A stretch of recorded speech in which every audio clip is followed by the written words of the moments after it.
మనము ఇప్పుడు వారణాసిలో కేదార్‌గఢ్ దగ్గర ఉన్నామండి. ఇక్కడుండే కేదారేశ్వర జ్యోతిర్లింగాన్ని మనం చూస్తున్నాం. ఇది హిమాలయాల కేదార్‌నాథ్ ఆలయానికి ప్రతిరూపం. ఈ ఆలయం. ఇక్కడ అక్కడ కంటే ఇక్కడ శివలింగాన్ని మనం పూజిస్తే 7 రెట్లు పుణ్యం వస్తుందని శివుడు వశిష్ఠుడికి మాటిచ్చాడండి. ఎందుకంటే వశిష్ఠుడు ఇక్కడ శివుడిని కాశీలో ఉండమని కోరడం జరిగింది. శివుడు వశిష్ఠుడి మాట మీద ఇక్కడ ఉండడం జరిగింది. అంతేకాదండి, కాశీని మనం 3 భాగాలు విభజిస్తాం. ఎందుకంటే ఓంకార ఖండం అని, విఘ్నేశ్వర ఖండం అని, కేదార ఖండం అని పిలుస్తుంటారు.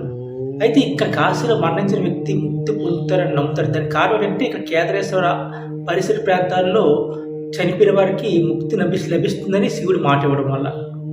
అందుకే చాలామంది కాశీకి వచ్చి చనిపోతుంటారు. భూమి మీద మోక్షం పొందే ఒకే ఒక ఆలయం మనం కేదార్‌గఢ్ దగ్గర ఉన్నాం. అది జ్యోతిర్లింగాన్ని మనం పరిసర ప్రాంతాలు తిరుగుతున్నాం. ఇక్కడ ఎవరైనా పూజిస్తే మనకి ఇక్కడ పాలు అమ్ముతుంటారండి. మన పాలు ఇక్కడ అభిషేకం చేయొచ్చు మన చేతితోని. అలాగే శివరాత్రికి కూడా ఇక్కడ మాత్రమే పూజలు చేస్తారు. కాశీలో ఎక్కడ పూజ జరగవు. అంతేకాదండి, ఇక్కడ ప్రసాదాలు కూడా ఇస్తారు. ఎక్కడ కూడా ప్రసాదాలు ఇవ్వరండి.